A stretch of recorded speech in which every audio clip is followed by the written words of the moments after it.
We're live. Want to thank you all for being patient. We was doing a little film study while in the green room. We was doing a little film study, so we got a show for y'all tonight.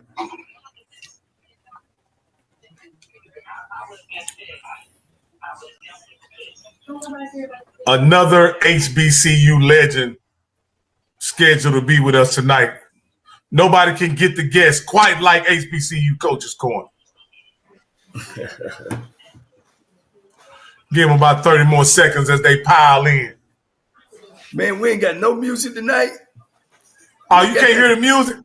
My bad. You ain't got that jazzy stuff going on. Hold on, that's my fault. I got to get it right. I'm glad y'all let me know my music was off. Because it's going. It just didn't have it. Now y'all can hear it right. Man, that get me going, Cole. That get me going. I like that. Sorry about that, Coach. That's my fault. That's Coach theme music. Oh, they're getting in here.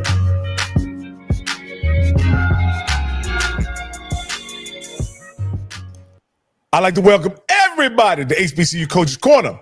My name is Rocky Miller, your co-host, along with the Rattler, the Bishop, the Detective, none other than my main man, Mr. Stephen Campbell. And for our featured host, the man everybody tunes in to see. And today, you're going to get a treat. You're going to get, Coach going to break out the projector on you today. You're going to be able to see Coach break down a play, a very important play, a play that really something decided the SWAC championship. But we'll get to that later. But before all that, Coach, my man, Coach Johnnie Cole. Man, what's going on, guys?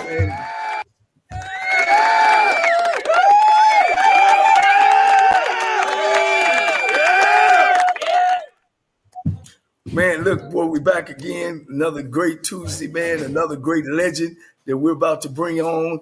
We kind of, I ain't gonna say pivoting, but yeah, we kind of pivoting from coaches, head coaches, to now legendary players in Black college football, which we think is important, man. They are our heroes. They went on from playing on the gridiron to better and greater things, and that's what HBCU schools do. And this guy I'm bringing on next, he's very close to my heart. I had the opportunity to coach him. He's the first quarterback to ever win an all-white PWI conference. He was the leader and quarterback of Tennessee State in the championship game against Murray State. We beat them 46-44. He threw 5 touchdowns, and he dropped one in the end zone. We threw some where we had a quarterback throwback. He threw for over 400-some yards that game. Like I said, 5 touchdowns. He set all the seasonal records at Tennessee State. And if you know anything about Tennessee State, they've had great histories of quarterbacks and Brian Ransom, 747, and a lot of great ones. But the guy I want to bring on, man, he's not just a great athlete. He's a father. He's a dad. He's a businessman. My friend now that I'm not his coach, Leon Left Foot Murray. Hey, what's going on, Coach? What's going on, fellas? Man, Leon, has been over 25 years. This is the 25th anniversary that a HBCU school in football, led by you, have won a conference championship where it's a predominantly PWI award. I think the coach just won it with Tennessee State. Last year they were tri champs or quad champs, something like that. But you was the first under the leadership of a fella I know very well. Used to change my diaper in LC Cole. Yes, sir. Good times. We glad to have you going. How you doing? Tell us where you are. Tell us about your beautiful kids, your beautiful wife, and what you're doing today. So right now, we live a little bit outside of Atlanta in Powder Springs, Georgia. Like you said, been married for 17 years, two beautiful young daughters, 14-year-old and an active 10-year-old. And just, living life, running around with them. Little business, have real estate, and also owner of a logistics company. We do last mile deliveries for Amazon. And so, that's it. That's about it. Like I said, I spend most of my time being a free Uber driver, driving these kids around. Well, let me just jump right in, man. I need to jump. How did you get from the University of Pittsburgh to Tennessee State, and what made you make the decision? So, went to University of Pittsburgh from Louisiana because my parents were moving back to Cincinnati when I graduated. So, I was a mama's boy, so I wanted to stay close to mama. So went to Pittsburgh, got to Pittsburgh. They promised me, I'd play quarterback. That didn't happen. I got moved to receiver after 1 year. Played a year at receiver and tried to get out of there after my first year when they moved me to receiver. But we didn't have the portal back then, so I didn't get a release. So I couldn't leave. So I had to stick it out and play receiver. Played receiver for a year, and then we got a new coach that came in, and I was playing basketball at the time too. And so when I came in from basketball, I was like, "Hey, look, can I get my release?" He was like, "Just wait at the end of spring. If you don't like it, I'll give you a release then." So had to go through spring. He did move me back to quarterback. Had to go through spring. Had a good spring, but at the end of spring, he hinted that I would make a really good receiver again. And so I just was like, "Hey, look, can I get my release?" And he gave me that release. And so I left, just looking for different places, looked at some PWIs, looked at a few HBCUs, took a visit to Tennessee State.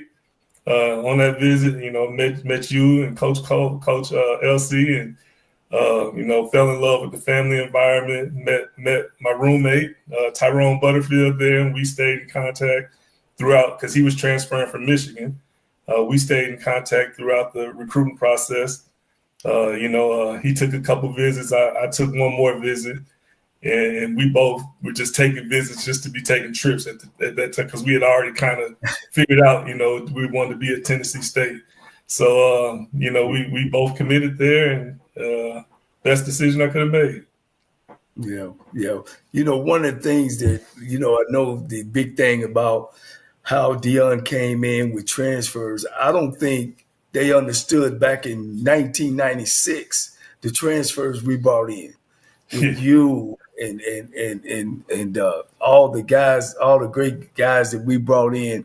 Tyrone Butterfield, who was number 3 player in the country, who actually went to Michigan and transferred in. Then we have my big left tackle. I got it. It's been a while. Anthony left from the University of Illinois. Our front line, your front line, I should say, your front line. What, all 4 of them, the only one didn't play in the pros. 4 of the 5 made it to the league. Yes, sir. Yeah. So when you came in, of course, I can remember the game against Florida A&M. It was you and Todd Valentine. Mm-hmm. All right. We went in that game saying, "All right, Todd, you're going to start it off. You was the guy before. Leon going to come in the second half or the second quarter?" Second quarter. And Leon would do, and then, I'm going to make my decision then. Coach, you was playing two. Hey, Coach, don't tell me you was playing 2 quarterbacks, Coach. No, Coach. You wasn't playing 2 quarterbacks, were you? No. I said, Valentine, you got the first quarter.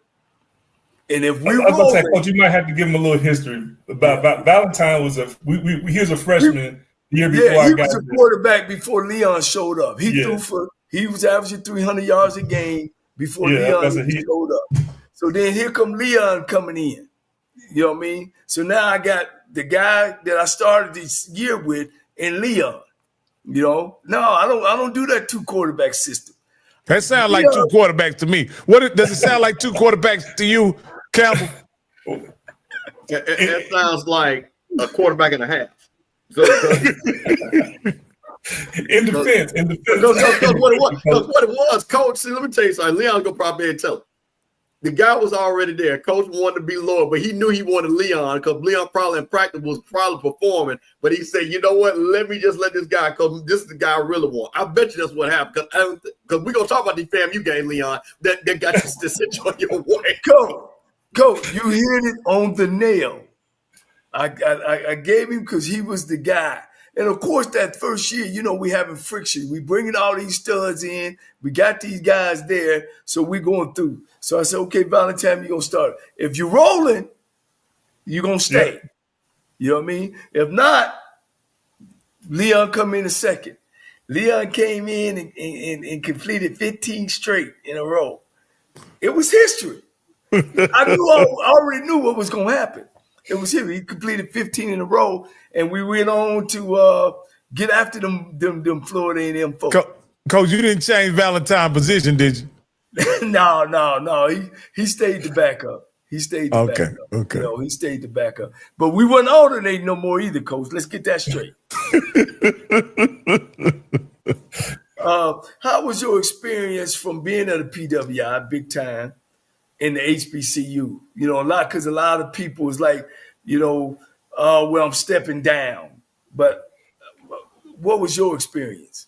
Yeah, so it was crazy because skill position wise, like it was so many skill players who could have played or should have been playing at those PWIs, the Big East schools, or all those schools back then. But the only difference I would say is the depth of the offensive line, and that was where you offense and defensive line. That's where you kind of see the differences. That's all scholarships. He had a lot more scholarships to recruit a lot more big, offensive line. And of course, the resources. Resources are different at those schools, but from a player standpoint, man, like some of the guys I played with at TSU were, some of the best athletes I've ever seen. So that honestly was kind of shocking because I didn't know, like you said, the perception is you're stepping down, but definitely didn't feel that way when you got there and started practicing and seeing the speed that everybody's playing with. It wasn't a step down. Yeah. How did you feel off the field? Was it a different off the field feeling from Pitt to being there, on the HBCU campus? Yeah, it was good and bad difference, right? The good difference was, just being at HBCU, being surrounded by, people who look like you, people who think like you, people who had the same experiences you have. Of course, at the time, the ratio was great for a young man, a 20-year-old young man, so that was great, but at PWI, it was different. Like I said, the resources. When I would be at Pitt and say I was broke, I'd have money in my bank account. When I was at TSU and said I was broke, I was broke. I had to go find, eat peanut butter and jelly sandwiches and really, figure things out. So, wait, Leon, hold on. I got to make a statement. The statute of limitations have now passed, so he cannot make that statement about putting money in your pocket. So, Coach fed me, but Coach, I didn't ask him for your money, and he didn't, he didn't have to give me none. But if I needed something to eat, he was gonna make sure I wasn't hungry. As I said, the statute of limitations have now passed. That's what now, Leon, coming in a black staff led by L.C. Cole, how did you feel about comparing the staff that you left at Pitt with us? Because a lot of times, again, it's like it's a down a level. Did you get what you came there for, or did you see not just yourself being coach? I mean, the numbers speak for themselves, but just throughout our whole program. No, I can really speak for the offensive coaches because that's who those are coaches I dealt with, and day in, day out. I mean, we had some of the best coaching out there. Coach Ehrenfield did a great job with the offensive line. Coach Reese with the running backs, who later became a head coach. Coach Keiss who coached the receivers, who went on to do, good job, coordinating offenses on different levels. And you had who put together the game plans that put up one of the most high-powered offenses at Tennessee State, Alabama State, Texas Southern, wherever you've been, and of course Coach Cole, he just had the organization of the whole program, So the things we did them first class, as far as travel, like you heard stories and HBCU, the 3 or 4 people in the room sleeping in the room, and that wasn't none of that going on. Everything we did was first class. It was, of course, again, bigger schools have bigger budgets, so it's different. But everything we did at TSU was, you didn't feel like you were at an HBCU at times. Hey, Leon, tell me about this pregame ritual where he say during home week he take them out in the woods. Where'd you take them, Coach? Hey, the first time me and Butterfield heard about that game, he's coming from Michigan, I'm coming from University of Pittsburgh. We were like, going to the cabin. What's going on here? And so we didn't know what to. But for real, it was some of the best bonding that you could do out there, though, because you're sitting. And guys, that was the first time that HBCU schools were taking their kids off campus. Yeah. Didn't nobody do that? Nobody done that. But we were the first ones. And of course we couldn't, it was new to HBCU, so they didn't give us money to take us to a hotel. So LC had a connect with Woodman of the World, a big old insurance company that would send us money. And so we took the kids out to the Woodman of the World campground on Friday. And we would hold a fire. It was a great time. We go get something to eat, go to a movie, and head out to the cabin. Like I said, it was some horseshoes being played. We tried to sneak a little basketball in when the coaches wasn't around. We had a good time though.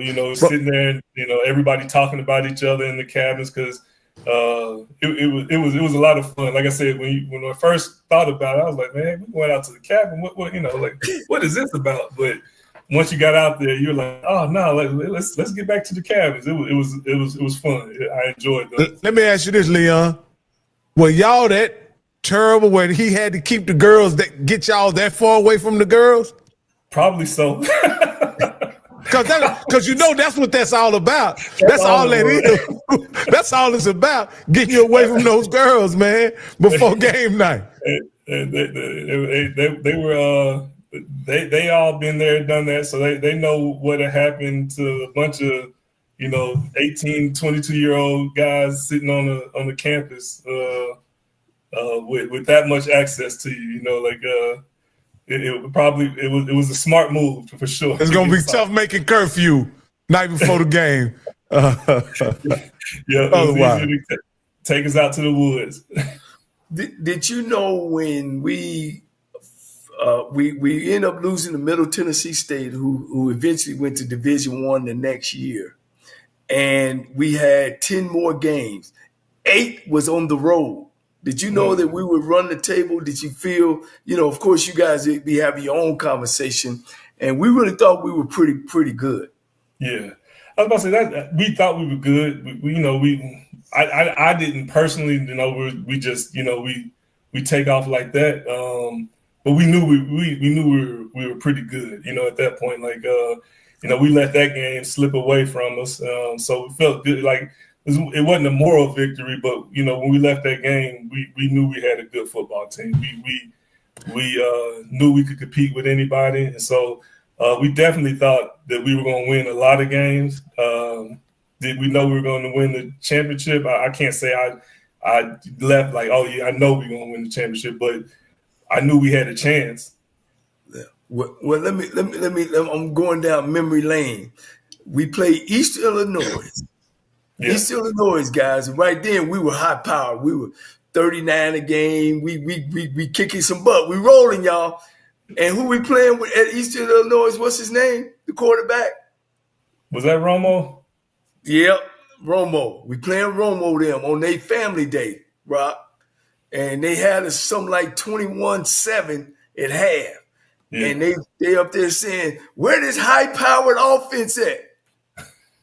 Leon them had me crying, Steve. I said, man, we can't go out like this. We too close to rolling for the championship. Shit, Coach.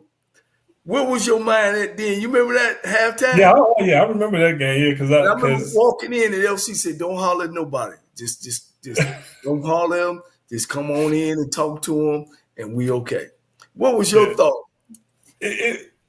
So that game, I'll never forget because I remember I had turf toe that game. I was having turf toe then, so it was wet. It was just one of them games. It was just nasty out there, and we knew we weren't playing good. But like before y'all came in, we had already, we talked about it. Like, hey, look, we got to wake up. We weren't worried. That was the craziest part about it. Like as a team, I remember, God rest his soul, Jerry Hillary came in.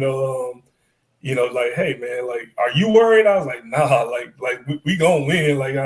We weren't worried about losing that game at all.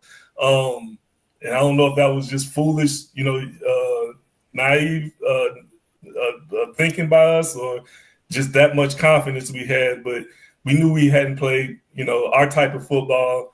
We knew we left a lot of stuff out on the field, and so we were just, talking about what we need to do to fix it, and we weren't really sweating that the performance the first half at all, because we knew we were better than that. Yeah. My last question, I'm gonna turn it over. Man, if you could do it all over again, would you just go and come on to Tennessee State and I wouldn't even have to deal with Valentine? If I could have left after my first year, yep, I would have did that, Coach. Would I have? If I know what I know now, yes, but not knowing what I know leaving high school, I probably still would have chased, that PWI first, being an 18, 19-year-old. And then, but if I could have left after that first year when I tried to leave, I'd have came down, because you weren't there at TSU when I came out of high school yet. I think you were still at Southern. I was at Southern, yeah. I think you were still, because but yeah, so I think I would have came when y'all got there. I wouldn't have went before though. Now you got two little girls, two beautiful girls. One is a heck of an athlete. Yeah. Daddy, I want to look at are you showing them the HBCU, or are you keeping that open? So my youngest, like I said, she that's the athlete. We went to Tennessee State earlier this year, and both of them really enjoyed the game when they played A&T the first game of the season, and they enjoyed the game. Honestly, it's the first time we have been back because they're so active on the Saturdays. I don't have many free Saturdays to get to too many college games. So that was the first. No, that was their second game they had ever been to. My oldest had been to one when she was a little bit younger. But it's definitely an option. I'm definitely going to let them make that decision. I'm not going to force them anyway. They got to create their own path, and I'll support them whatever they do. All right, man. That's awesome. I'm gonna pass it over to now. Here come the real questions. No, Leon, this is what I want to ask you. You say when you were at Pittsburgh, your position had been moved from from quarterback to wide receiver. And then you came to Tennessee State as a quarterback. How were you able to stay sharp enough to walk into that situation and be the starter in the first game when essentially you hadn't played quarterback since high school? Yeah, so I did my first year at University of Pittsburgh. They did. I traveled my whole first year as a quarterback. They took me to every single game as a freshman, dressed me out, did everything as a quarterback. So I played that whole year as a quarterback. Okay. And then that next year, we had 3 receivers that played for us transferred out, and when they transferred out, they moved me to receiver. And then, like I said, when I came back in, when I played basketball at Pitt too, when I came back in from basketball, we had got a new coach, and he let me come back in the spring and move back to quarterback. But I mean, I knew I was a quarterback. I knew I didn't want to play receiver. I wasn't a receiver. So like I would always pick up a ball and throw it, like even after practice when we run routes, I would run a route and I'd go to quarterback and throw the ball. And then I'd run another route and go to quarterback and throw a ball. So I never stopped throwing the football. And I never thought about staying at receiver either. So. Oh, okay. And because this is why I asked. We currently in the SWAC, especially, we have a lot of guys struggling at quarterback. I don't know how close you follow the SWAC, whatever. And we don't know if it's and to be honest with you, I was teasing Coach Cole about playing a couple quarterbacks, right? But a lot of teams in this league play more than one quarterback. Coach Cole hates that. He hates playing that they won't commit to a guy. Yeah. In your opinion, I know this ain't necessarily got anything to do with you, but what allowed you to be successful coming from Pittsburgh, where you didn't get any live game reps at quarterback, but then you get in the game first game, and you're able to go 15 for 15. What happened to you in that time frame that allowed you to be successful when you came on the field, and obviously you were prepared to play quarterback? I think what you just said, you were prepared. You knew what to expect. You knew what to do in certain situations happen.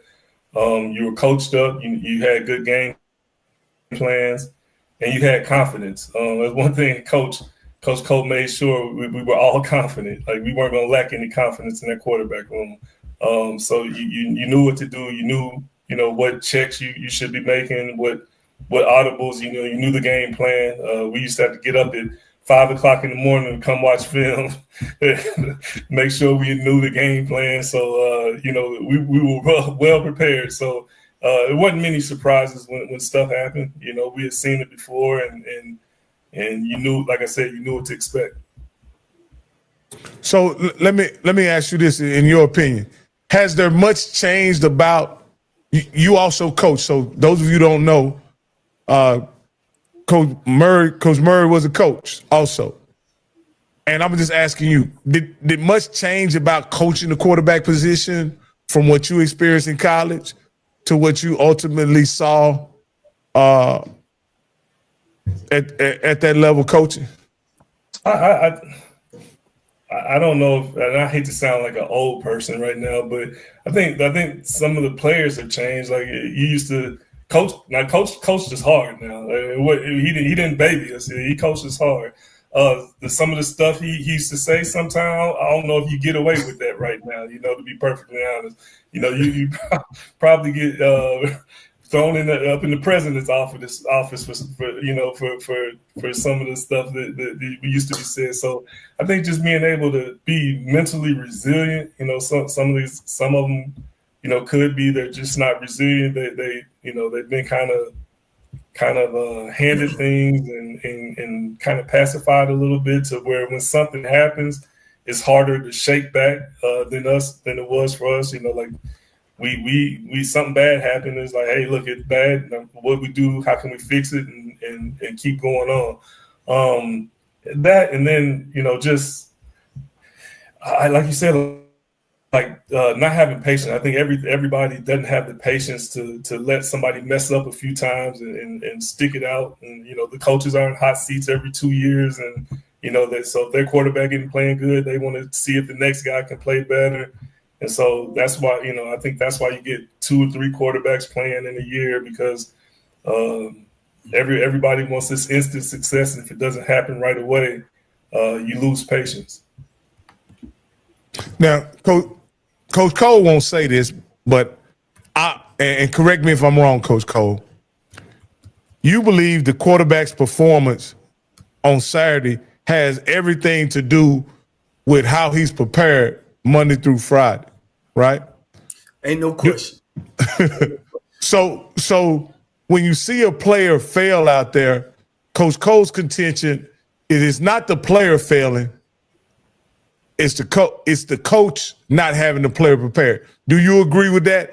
Even though you've been in coach, I agree with both. I think at the end of the day, you always say you're either coaching it or you're allowing it to happen, right? So, if you're coaching him up and he knows what to do, then he's going to go out there and get the job done. So I do agree with that. As long as the player has the talent to do it. If you're not asking him to do things he can't do. If he can't throw and he's just running, then find some stuff where you can run the ball. But if you recruited the right person and you got the right person out there, then yes, it's on the coach to get them ready to perform. And very few coaches do a really good job of that. Yeah. Hey, I want to thank you, Leon. Before I pass you on to Mr. Campbell, I'm sure he's our historian. So I ain't no telling what he may ask you something about what happened in 1970. Who knows? Mr. Campbell, it's your turn. Well, Leon, I'm gonna tell you something. First, it's a pleasure. I actually saw you play, and this is what's been great about this. Everybody that's come on, I can say. So let me set this up so you understand what I'm getting ready to start with you. I'm originally from Jackson, Mississippi. I went to school at Florida A&M. So two of your biggest rivals, I am a part of. So we're going to deal with that later. But I wanted to talk about something because of Coach Cole's background and you. So I'm going to throw out a couple of names, and I want to see if you understand where I'm about to go with this. Joe 747 Adams, Eldridge Dickey, Joe Gillum, Brian Ransom. Did you realize the greatness of the position of quarterback in Tennessee State and how historic that position was at that school when you came? I didn't, to be honest. Before I got there, I didn't. I didn't know the history of it. The two HBCUs I really knew the history of were Grambling and Southern, being from Louisiana. Right. Didn't really know Tennessee State's history like that, but learned real quick when I got there about the history because I love football, so it was fun, diving into them facts and learning about these guys and, just trying to live up to what they had already established, being such great athletes and great quarterbacks. Just to piggyback off that, Campbell, go ahead, Joe Gilliam actually, remember Leon, he actually would come and work with us. Mm-hmm. And if you know Joe Gilliam and his background, he was still going through those things. He would actually come to my office and talk and let me know what's going on, but yet fall asleep because he was going through those things. But he actually, Coach, worked with us a little bit. He worked with us. I remember him throwing the football. When he came out to practice that one, I was like, whoa. Yeah. And he knew Lionel Taylor, who was my college coach, was on the staff when they were winning those Super Bowls. So I just want to add that to it. Joe Gilliam actually came back and worked with us a little bit. And he taught me a lot. And the thing about with Joe Gilliam, you're talking about one of the first quarterbacks that started in the NFL, played for the Pittsburgh Steelers. So that's why and you answered the question because it was such pride when, again, being from Jackson, listen, you're talking about a long lineage of Jackson State and Tennessee State and these big battles, these top-ranked teams. Because, again, you're getting there a blue blood and you guys going like 20-5, 20-4 in your 2 seasons there. And then you're playing these historic games against Jackson State. You're playing against FAMU. So that's why I was wondering because when you heard the Tennessee State quarterback, that was, and again, in black college football, that was like the running back at USC or the quarterback at Notre Dame. When you said that guy played, you had to be good. So that just let me know when we saw this guy, they're like, he's got to be good. So going to that, because we got a lot of people, got a lot of Jackson State people watch, a lot of family people. In those big games like that, when you put, and again, beat Jackson State twice, beat Florida A&M twice. What do you remember about those games? Do you remember the intensity of those games and things like that? And did the old alumni, the football alumni say, hey, these 2 games, you better win? Because I know you guys win a conference, but Tennessee State was an independent, and they used to play anybody at any time, mostly all the HBCUs. Did any of the old guys kind of tell you, hey, you get ready to play Jackson State, this is what it means, you get ready to play Florida A&M, this is what this means? No, I think we knew, by the time those games come around, like I said, I knew the importance of them.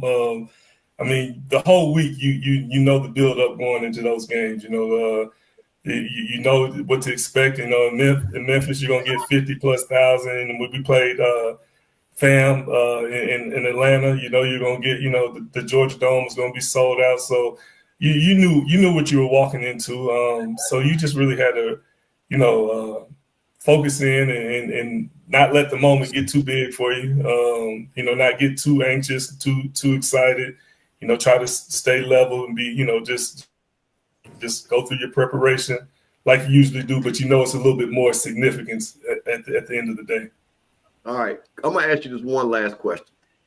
Tell us about this legendary game Coach mentioned against Murray State when you throw for 491 yards, 77 touchdowns. Because what's funny, again, me being around this age, a little bit older, so I'm probably 28, 29, and this is before the internet. Pre-internet, really. And I would go, and there was a great sports writer named Roscoe Nance, and he would write about all the game. And we pick up the paper. We're like, man, did you see what this cat did at Tennessee State, threw for 491? Do you remember that game? And how are y'all just cooking like that? We had a great game. So it's funny, like I said, go back to coaching. We had a fullback who had over 100 yards receiving that game because coach had saw something in the game where he was open on a lot of underneath stuff, and he was going. The coach told you I dropped one. I caught a touchdown that game too, Coach. Wait a minute, you caught it too. Yeah, I dropped one and then caught one on the. You were slashed, huh? In the end zone. Can you imagine somebody throwing 7 touchdowns and catching 2 themselves? He dropped it, man. But there's no. Hey, he might could have got into the Tennessee State Hall of Fame if he had caught that one, huh? Yeah. But no, I do remember that. That's one of the best games I've ever been a part of. Period. I mean, the magnitude of it. You know, that was the first championship, so it was special. You know, we had a block and field goal to have a chance to win that game at the end. And let me ask you this, Leon. I want to ask you this. Y'all were the only HBCU in a PWI conference, right? Yep. Carrying that mantle, what did that mean for you guys, or did it mean anything? Yeah, it was special. I mean, because yeah, like we got some calls that sometimes just leave you scratching your head. Some games, like, man, you know, you go to Eastern Kentucky, you get calls and things that you like, man, like, hold up, man, like you ain't supposed to call us that, you know. So it was special. You knew what it meant. You know it. And I would say, like, after most of the games, you know, this talking that went on before the games and during the game, they kind of would say, hey, look, you know, great game, y'all, at the end of the game. So it kind of came with more respect thing by the time you left. So those were the good feelings, is going in there knowing you're going to get not the best calls in the world. You know, you're definitely not going to have the fans on your side, and then walking out, you know, still overcoming that. You know, like, we felt it was special. We knew it was special, and it felt the significance was big for us. Yeah. Did you feel as if you were repping the culture as well? I would say so. Yeah. Yeah. We used to spank Florida A&M, Jackson State, like it wasn't nothing. Just sweep them off, bam, bam, bam. But let me say this: those guys, man, was a great group of guys, man. They were so popular, Campbell and Rocky, in the city, that the Titans at that time was new in town, right? They'd be at the door waiting to get in. These cats come up to the club. Oh man, that's Tennessee State. Come on in. They used to get the Titans in the club. We played homecoming, guys. We played homecoming, and we had 44,000 in the big stadium. They were on top, Coach. It was 44,000 in '99 when we went 11-0. You know. Coach, did Steve McNair, any of those guys? Well, I know he's a HBCU guy. Did he ever come around or anything while you guys were there? We talked a few times because I knew. So Anthony Dorsett, he played with me at Pitt, so he was on the team at the time, and so I would talk to him every now and then, and I see Steve, like, the sports bar. He owned a sports bar not far from the campus, so I see him and I talk to him and that. But he didn't. I didn't see him on campus, and I don't know if I don't know if he snuck in there and saw Coach or them, but I didn't see him on campus. I would see him off campus, and we would speak, and he would give me some tips and things like that. But no, never did I see him on campus. Did I see him on campus outside of when they had training camp? Yeah, tell us about your time. Once you left Tennessee State, you had opportunity. I think free agent to the Redskins, and then he was also an outstanding coordinator at Morehouse. Where he averaged. What was y'all averaging at Morehouse? The first 4 or 5 years, we was low high 20s, low 30s. Depending on the year. You actually helped him go to the playoffs, right? Yeah. First time in school history. At Morehouse. Yeah. And Richard Freeman was our linebacker coach, who was the head coach. Mm-hmm. All tied back to TSU again, like Coach said. So he was the linebacker coach at Tennessee State when I played there. Then he was Coach Cole's defensive coordinator at Lane. And when I was playing arena football, I came in the off season down to Lane. That was a funny story here. Went to Lane just to volunteer because I was playing arena football. And Coach introduced me. They had used to have a chapel at Lane, and he introduced me. Told him I was volunteering. The president of the school was in there. He was like, "Hey, Coach, come see me after this." And he told Coach when we walked in there, he said, "Hey, don't nobody work here and not get paid?" And the man cut me a check that day for helping out. He didn't want me volunteering. He cut me a check that day. It had some good times. Well, now, Leon, were you there when Denzel's son was there?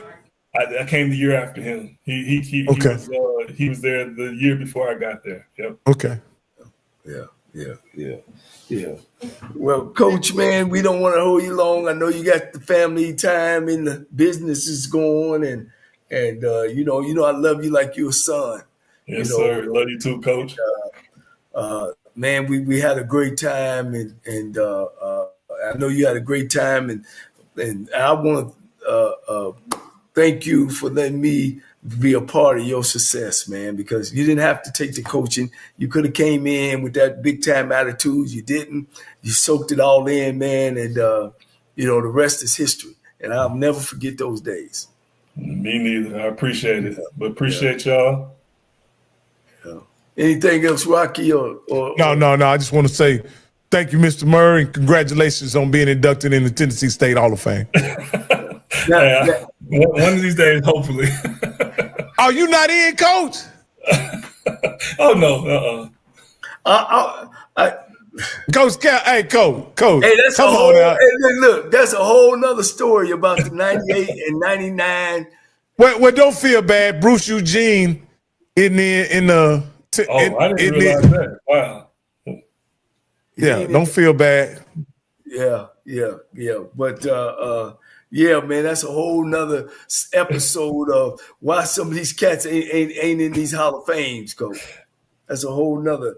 But hey, Coach, if you want to stay around, y'all want to dive right into this last play, or we want to? Yeah, if you want to look at the play with us, you certainly can, Coach. What you want to do, Campbell? You want to wait, or you want to? I probably say about another 10 minutes, and then I have to go get that little one in the bed. Oh, okay. But hey, Coach, we can go ahead and cut you loose. I want to thank you, Mr. Murray, for being on, man. And if Campbell, if there's nothing else, where can they find you, follow you, or moving forward, Mr. Murray?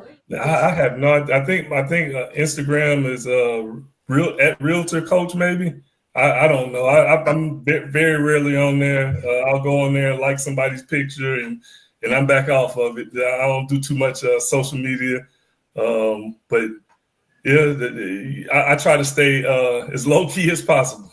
Yeah, Coach low key. When we had some real good talks on that sideline during the heat. When I need him to step up and yell at somebody, kick somebody in the butt. Hey, look, we ain't doing what we supposed to be doing, baby. You got to come out of that quietness. But I'm quiet to myself most of the time. Yeah. All right. Well, thank you, Leon, for everything, man. Appreciate you coming on. Hey, this is your first time, but I'm pretty sure it won't be your last, man. All right. Sounds good. I appreciate it, Leon. All right, Coach. That was another great interview by one of your former players and associates, Coach. We got to give him let's give him Leon Murray his flowers, man. He's an HBCU great, man, along with the rest of them. And I guess I can tell everybody, y'all get ready because I'm going to bring on Superman the next time when the show comes. Oh, no. Bring Superman on, Coach. I ain't going to say his name, but they call him Superman. He's coming on next week, Coach. Yeah. Then we're gonna bring in another cat, man, played back in the 90s, old school, national champ quarterback. So we got a good lineup. Hey, Coach, you getting everybody, Coach. You getting everybody. Hey, Coach, maybe you sure we want to have Superman on here, Coach? You know he from Jackson State, right? Yeah. Well, Campbell, should we have him on here? You doggone right, man. Superman, listen, I already got that ready, boy. Listen, I don't know if I'm gonna have a background. I might have to have that video when that boy put them shades on. Y'all don't rock. You don't know nothing about that right there. You need to go look at when that boy put them shades on, let you know who he was. Come on, man. Hey, we're gonna bring Superman on here, Coach, and we're gonna get them all, man. We're gonna get them all, Coach. I've been lining up, and my connections been feeding. They like the legend, the legend period that we have in our show, man. I think it's good. Well, you say this is a legend series we have in here, Coach.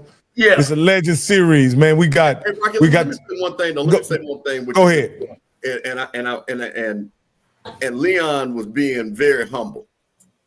That man, let me tell you something, and I'm serious about it. Coach knows this because Coach was there. And Leon, when you were the quarterback at Tennessee State, and Rocky, I'm telling you something, them cats, whoever the quarterback, because Tennessee State was forward thinking way back. Because you got to understand something. It was guy, and I think Joe 747 Adams, the reason why I went to Tennessee State because they threw the ball.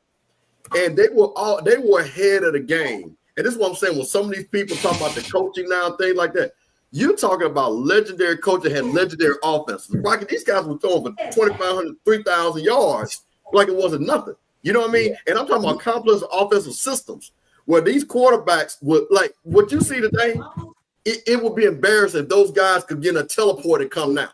It would be, they were literally, like Michael Irvin said, I'd catch 200 passes. These guys throw for 5,000 yards at this SWAC now, or MEAC. Easy to Tennessee State quarterbacks. That's how crazy those guys are. And that dude there told FAMU and Jackson State up. And like you said, they come to Atlanta rolling that FAMU ball. Now we had Billy Joe. This one we had a bomb squad. Okay, so we're winning the MEAC, and these guys are winning the OVC, and they're beating us, and we're going to beat playoff teams. So man, just really, really amazing that and I appreciate Coach because I think what happens is, and I'm going to make one thing because what bothers me sometimes. We have people that think HBCU football was started in the 2000s. That's all they talk about. And they don't understand that these quarterbacks and these guys like a Leon Murray and guys like that were just tearing it up. Like I said, we saw, like what you saw with Jacoby Morgan, Andrew Body Coach, tell them we saw that every week. Every week, Coach. That was every week. It was every week. It was every week. Every week. So that's what I'm saying. So that's why people were excited.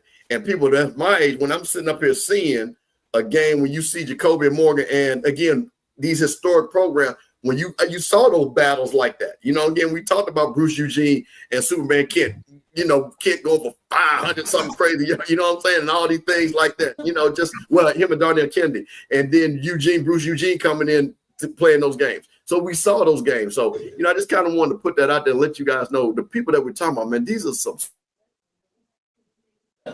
superstars, man. Yeah, it looked like Coach maybe having some. So, hey, first off, I want to thank everybody for watching this stream on the Off Script channel. I had to get through that Leon Murray interview. I wanted to get the complete interview on the Off Script channel. We're about to suspend the stream on the Off Script channel, but you can always catch it on the home of HBCU Coaches Corner on the Rocky Miller channel. So I'm going to paste it up in here one more time. Y'all hit me with the ones once y'all switch over, and then I'll suspend the stream on the Off Script channel. I want to thank you guys for watching on the Off Script channel. Now, Rocky, you have a little bit of sound problem too. You sound like a trans. I do. Lagging. Oh, maybe we got some lag going.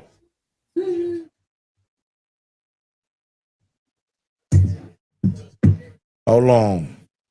Let me get Coach Cole up here. Okay, am I better now, Campbell? Yeah, you sound much better.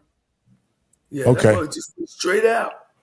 But, you know, I wanted to piggyback off what Coach was saying because I watched those guys as a high school kid. Doug Williams, like I said, Joe 747.